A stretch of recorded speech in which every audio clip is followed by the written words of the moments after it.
en France. Petite révolution à la RATP depuis hier et dans les mois à venir. Les carnets de 10 tickets de bus ou métro vont être progressivement retirés de la vente, remplacés par des cartes rechargeables. Bonjour Pauline Jacot. Bonjour à tous. Le ticket de métro lancé en 1900, 121 ans de carrière, il s'est modernisé en même temps que les transports parisiens. Vous nous ramenez ce matin grâce aux archives d'Europe 1, Pauline, en 1973, le jour où le ticket n'est plus poinçonné mais magnétisé.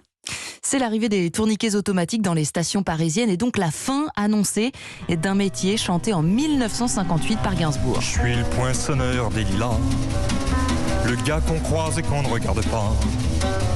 Il n'y aura plus de confettis dans les couloirs du métro, plus de contrôle à la pince pour les poinçonneurs et poinçonneuses de la RATP. Alors je voudrais que vous me racontiez un petit peu votre métier, c'est quoi? C'est faire des trous, à longueur de journée. Alors tous les jours, la même chose. Tous les jours, les mêmes gens? Tous les jours. Bien sûr, dans les stations, c'est toujours les mêmes habitués. Mais vous savez, j'aime mieux vous dire qu'ils sont pas toujours agréables. Hein. Pourquoi? Parce qu'on leur fait un trou dans les billets et ça, ils peuvent pas l'accepter. Moderniser, c'est très bien.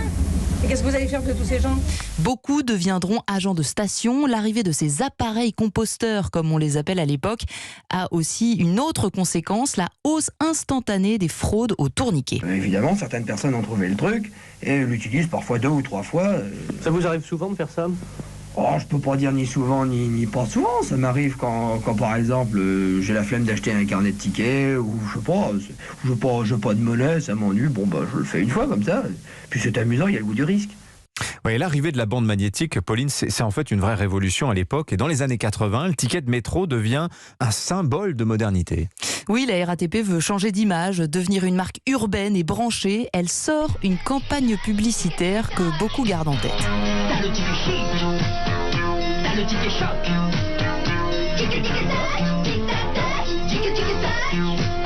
C'est une grande réussite, la musique est même diffusée dans les boîtes de nuit. Le ticket de métro est un symbole, il gardera sa couleur jaune citron jusqu'en 1991 avant de changer de peau. Il sera remplacé par un ticket vert jade, clin d'œil aux jeunes et aux défenseurs de l'environnement selon la direction de la RATP. Violet en 2003, puis blanc en 2007. L'histoire du ticket de métro, c'est aussi l'évolution de son prix, quelques centimes en 1900 jusqu'à 1,90 € à l'unité aujourd'hui. Justement, le prix du ticket, question piège, Pauline, pour plusieurs personnalités politiques.